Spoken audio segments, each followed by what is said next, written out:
ગ્રામ્ય વિસ્તારોમાં પેટ્રોલ તેમજ ડીઝલની ભારે અછત સર્જાતા સામાન્ય જનજીવન ખોરવાઈ ગયું છે।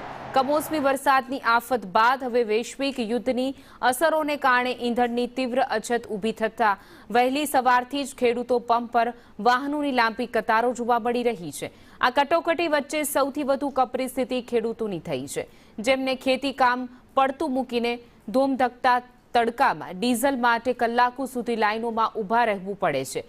પંપો પર ઓઇલ કંપનીઓના ટેન્કર આવે ત્યારે જ મર્યાદિત જથ્થો મળતો હોવાથી સ્થાનિક વાહન ચાલકો અને જગતના તાત માટે ભારે રોષ પણ ફેલાઈ ગયો છે।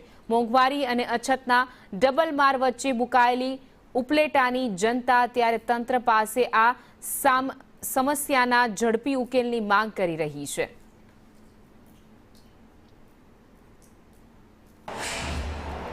જે કે હવાના અહીં પડ્યા હોય અહીં નહીં ભૂકાન કર્યા એમનો પેટ્રોલ ડીઝલ કઈ નાખી નથી દેતા। અમારા રોજી રોટી આખવી છે ને આમને મને દુઃખ એમને દુઃખી કરવા રાઈતો રાત પેટ્રોલ ને ટાંકા નાન તેલ ને બધું ભરી દે છે।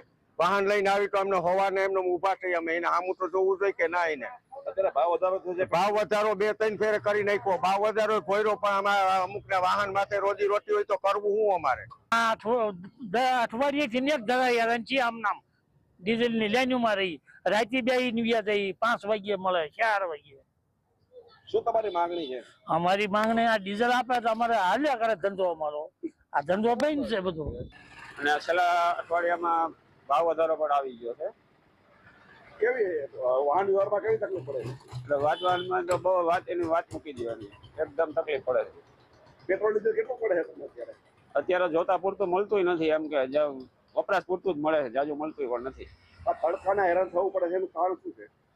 તડકાનું હેરાન લાઈનમાં ઊભવું પડે મળતું નથી એટલે લાઈનમાં હેરાન થવું પડે છે।